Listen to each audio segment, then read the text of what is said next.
Hello అండి. ఈరోజు తక్కువ టైంలో టేస్టీగా అయిపోయే క్యాప్సికమ్ మసాలా కర్రీ చూసేద్దాం. ముందైతే వెజిటేబుల్స్ అన్నీ ఇలా కట్ చేసి పెట్టుకుందాం. ఇప్పుడు పాన్లో పల్లీలు వేసి కాస్త అటు ఇటు తిప్పుతూ వేయించుకోవాలి.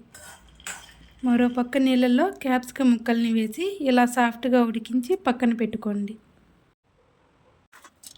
ఇప్పుడు మిక్సీ జార్లో మనం వేయించిన పల్లీలు, ఉప్పు, కారం, ధనియాల పొడి, జీలకర్ర, కొద్దిగా చింతపండు, తగినన్ని నీళ్లు పోసి మెత్తగా గ్రైండ్ చేసుకోవాలి.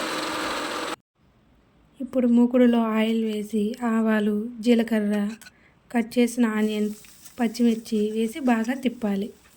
ఆ తర్వాత అల్లం పేస్ట్, పసుపు, కొద్దిగా సాల్ట్ వేసి మరోసారి కలపండి. ఇప్పుడు టమాటా ముక్కలు వేసి మగ్గాక మనం ఉడికించిన క్యాప్సికమ్ ముక్కలు వేసి ఒకసారి తిప్పుకోవాలి. ఇప్పుడు మనం మిక్సీ పట్టిన మసాలా గ్రేవీని ఇందులో వేసి కలపాలి. ఆ పైన కొద్దిగా కారం, గరం మసాలా వేసి కలపాలి. అదే మిక్సీ జార్లో కొన్ని నీళ్లు పోసి ఆ నీళ్ళని కూడా మూకుడులో పోసి బాగా తిప్పాలి. అంతే, కూర దగ్గరగా పడి చిక్కగా అయ్యాక దించేస్తే వేడి వేడి క్యాప్సికమ్ మసాలా కర్రీ రెడీ. నచ్చితే సబ్స్క్రైబ్ చేసుకోండి.